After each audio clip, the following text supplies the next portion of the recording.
Good day, guys. It's your boy MOE. Welcome to Life of Blues Trading Academy. Today, I'll be going over the trades I took from on the 21st of February to the 25th. And today is the 27th of February, and I'm recording this video right now. Please stay tuned and see how the process is. Now, I'm going over two pairs. This is gold and GBPJPY. These are the two trades and pairs I trade currently, and it's been good. So now I'm going to go over. You can see that I marked up some. You can see some marked up red and green marked up. So those are my entry points during the week, and I traded gold more. So please just stay tuned and see how every trade I took, how it went down. So on Monday was a bank holiday, and I took a sell from here, which I'm regretting right now. That why the fuck did I take that trade? And it was supposed to be any entry right now. Now, going over my trades, I think I was taking a sell for it to come down to this level of support right here. But going back over it, that was not a good one. I was supposed to, a better entry would be when price break below the structure. Price need to break below the structure like this. Then probably the next candle will reject back up, and as it's rejecting, I'll enter back at the break below to continue to this downside. This would have been a very good entry for gold on Monday, but I don't know what I was doing right here. I think I wasn't myself yet. Then I go back on another trade on gold. I'm still on Monday. This was my entry. My entry was above this level. I noticed that price. Let me zoom in a little. So I noticed that price has breaking above my structure here. This is a 15-minute candle, and like I was explaining right here, I need the price to reject and go back up at the break of the high. I take a buy position to price will probably retest this high right here. So now looking at it, I noticed that price has broken above, so I took my buys above here, but I got in a little bit late, so price has moved up. So my buys was around here, and I was really skeptical about this level right here. I don't have an early buy, but price moved against me too fast, so I wasn't able to get in on time. So I had to buy above here, and my stop loss was not what I wanted it to be. So around 23 pips, and I didn't like it. And I was skeptical about this area because if you look at the left hand side, you can see that price got to this level and rejected. So I was similar thing could happen right here. Although I have a clean range, but similar thing can happen right here. So when I got to like 3 pips, I closed the trade because I already taken a small loss. I was able to manage my loss here. I've been taking a small loss, so I needed to manage my loss again. So I won't end up losing more than I'm expected to lose. So I closed in the trade too early due to the fact that I didn't like where the trade was. So going to 22, which was on Tuesday. I think there was a news that pushed this market this way, and that was it. And with the whole Russia-Ukraine crisis, price was moving rapidly, and I needed to sell. I needed to enter trades. I needed to make money. So looking on Tuesday, there was this setup. Price was like this. I noticed that this level was here, and looking at the left, I noticed that there was a weak rejection that price could feel. So I was like, okay, what will be a way I can enter this trade? So I noticed that price broke below this our range and started pushing down. So I was like, okay, this should be a quick one. So I took a sell as price broke below the structure. My stop loss was just above this level, and I got my 10 pip real quick, and I closed my position and I called it a day, and that was it for on Tuesday morning, which was a London session. So during the afternoon, I was like, okay, let me go to my system and see how I can take more trades and make my account look decent. So in the afternoon session, during the New York session, I noticed that price, I would have gotten in when price was breaking above the structure, but I wasn't on seats yet. So I noticed that price got to this level here. Let me remove this. And okay, I noticed that price got to this level here and broke above the structure, which was good. So Now there's always a volume, New York volume. Every time the price opens, there's always this New York volume price moves. So this was how I entered the trade, was due to this volume. You can see this price I started. So this was the volume. This rejection was it for me. So when price started moving above, I expected price to keep pushing up since this is the New York volume. So I got into the trade from this high, and I easily secured profit before it whipped back down. I secured my profit, and that was it for 20 seconds. So I end up operating today with around 2.3%, which was very good. And going over 23rd, I took a sell. Now I started feeling myself. I started learning what I was doing. So I took a sell on gold, and this was a sell on gold. Now, exactly how I explained it, if I'm looking for a good sell, it was doing London session. You can see the breakout, you can see the rejection, although the rejection is still big, but it's a nice rejection. So I entered off the sell. Once the price started breaking below the structure, I took my sell position here, and you can see price just went around 30 pip, easy peasy, and that was it for the London session. Now going over the New York session, you can see that price going over the 30 minutes time frame, because I think 30 minutes is the best time frame I can show you how I go in. Now this was the structure here. This was market structure right here, and price is ranging. You can see price has failed to continue to the downside. So assessing price will go up and cover all this range, all this level you see here, all these levels here, all these levels here. So I noticed that price, like I said, there's always a New York volume when price open. So I was expecting the volume, and I noticed something. I noticed something on the 5-minute time frame. Yeah, on the 5-minute time frame. 24. Now, this is it. Now I noticed something on the 5-minute time frame. Price got to this level and it's rejecting of the level, trying to break above, but it was failure. So when price breaks below the structure, I was like, okay, this is good.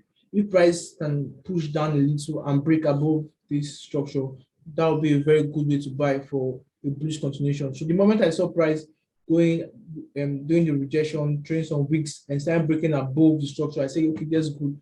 Once price in, that would be a nice way. So like 3 seconds to it, I bought it, and immediately price just pumped.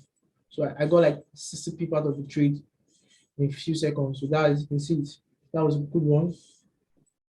Good one on gold.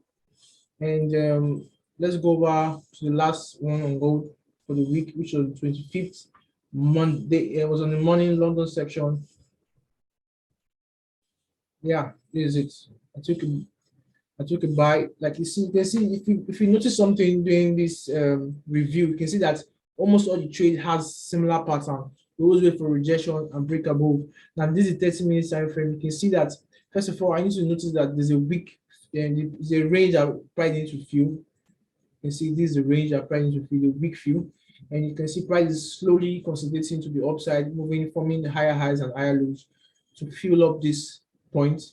Now, if you notice again, you can see that price has a level here, like a break and retest like this. So had 2 buyers, price gets here, I need to close on time because there might be a high possibility that price might range, because you can see price after any big bearish or bullish move, there's always a correction. So this price doing his correction move, you can see it.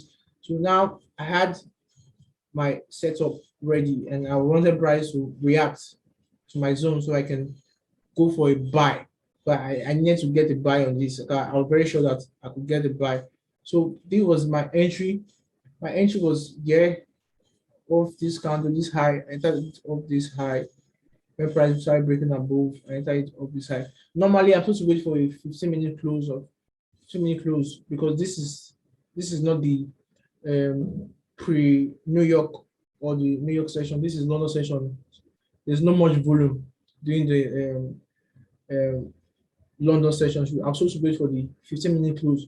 But I had this feeling in my gut that the price was going to go up. So I entered it off this level and put my stop loss below this previous 15-minute candle. So I had like 22 pip range. So price failed to keep going up and reject down. The next candlestick weak a little, and like, okay, this price is going to move. So but although I closed some of my position because I was trying to minimize my risks in case price decide not to go my way. So that was how price just pumped up and I able to secure 30 pip on gold. So that's how the trade ended. I'm going to put up my gold trade right here. You're going to see it right now. That's what trades I took on gold this week. Now let's go over GBPJPY. I took just 3 trades on GBPJPY. Okay, so yeah, 3 trades on GBPJPY. So let's go over the trades. You can see that the pair is just nasty, very nasty. No clear setup, no clear movement. Price is just something else. So now I wanted price, like I said, on Monday was bank holiday, and I wanted price to keep going upwards from this level to probably fill up this range, which was around 30 pip range. See, this is even bad. Normally, I'm supposed to look for like a 20 pip range to cover. So now looking at this, price finally broke above this range, and I was eager to enter the trade. I didn't notice that there was still a lot of wicks. So the price, when I noticed price breaking above the structure, I got into a buy and I paid for it for not being patient enough to observe what price wants to do, and I paid for it. You can see it. So if the only reason I was supposed to enter this trade, if this candle 15-minute candle was very strong, if I had a very strong close, this wasn't a strong close. If this candlestick had a very strong close, then it would have been good for me to enter a buy. But I was eager to trade and I got paid for it. And I paid for it. Now I got in a sell on GBPJPY later on around 11. This was the structure here, and you can see price broke below the rejection coming down. I got in a sell, but there was a lot. I broke it. Price moved around 9p. Price had about 5 pip move, but I brought my stop loss to break even, so I got knocked out at break even. So that was it on GBPJPY. And okay, sorry, I think this was the entry, not this. I think this was the entry.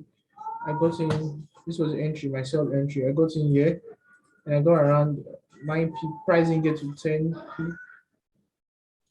Got in around here and I closed some position and price hit me at break even.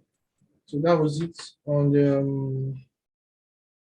on Monday. So going over Tuesday, I didn't get to sell any position. The only entry that could be that was best for Tuesday was this. This was the only position you could get in for things. Now looking at this range, when price failed to break below this range, you can see there was no 15-minute close below this range, and price closed above this. Now this rejection shows that sellers are trying to push this market downwards and failed because the bullish there's a lot of people going on the bullish side of the market. So at the break of this high, this would have been a very good time to buy and put our stop loss below the wick, and anticipating price will continue to the upside. And you can see we would have easily got 10 people, 15 people out of this trade, but we didn't get into the trade. So that was it. We didn't have any trade on GBPJPY on Tuesday. So on Wednesday, I got into a buy, and I was really skeptical about it because there was no clean range. So the cleaner the range, the better the trade. So this was the range. This was the range, and you can see how nasty it is. I didn't want to take my risk. So I got into the trade, and as soon as price moved a little, I took my trade to break even. And you can see price move around 6p. I took my trade to break even, and you can see price came back down and stopped me out at my break even point. And that was it on GBPJPY on Wednesday. So I think that was all for the week. Okay, now I got in a sell on GBPJPY, and I'm still wondering this is the thing that you guys need to understand about trading, that the key aspect of trading and is patient. You need to be patient for the setup to always form for you. When anytime you don't wait for you to see those setup, you always pay for them. You always pay by losing. So this is what happened to me on 24th. I went into a sell. Okay, I was getting price to keep because this bearish move. Okay, price will keep going downwards, and I entered of this count when price was here. And you can see the week is there's no see week. I needed to wait for the 7 minute close, and I didn't. I needed price to do something like this. I needed price to do something like this. Close this way. I needed price to close like this, and the next one we just push up a little, and start going down. What I needed price to do. Then I enter price of this level. So I got into early, and again I got paid for it, but I was able to manage my stop, use a lower stop, and use risks. I was manage my risks, and I secured. So after that, I saw that price has given me a range, that a tradable range. I could say, okay, this was the range I can trade now. Price gave me a level of resistance here. If price break above, I'll probably look for a sell. And this low here, if price break below this, look for, if price break above, I look for a buy. If price break below, I look for a sell. So I saw this level and I said, okay, this is good. What am I waiting for? Now price, this 15-minute candle, you can see the wick close below, and price wick had a weak rejection. So the moment price started breaking below this structure, that was my sell signal. So I took in this sell around here. You can see I easily got my 10 p. Easily got my 10 p. If I hold the trade a little bit longer, it would have been 20 people. I easily got my 10 p. My stop loss was around 15. You can see it. This was the trade on GBPJPY. You can see it. That was it on gold and GBPJPY. I'm going to put in the picture of which you see all the trade I took. I was able to secure around 4% this week, trading just with low risks. I was able to secure 4% trading just GBPJPY and gold. So that's it. I hope you guys learned something from this video. If you do, don't forget to like and subscribe and stay tuned. Have a blessed day.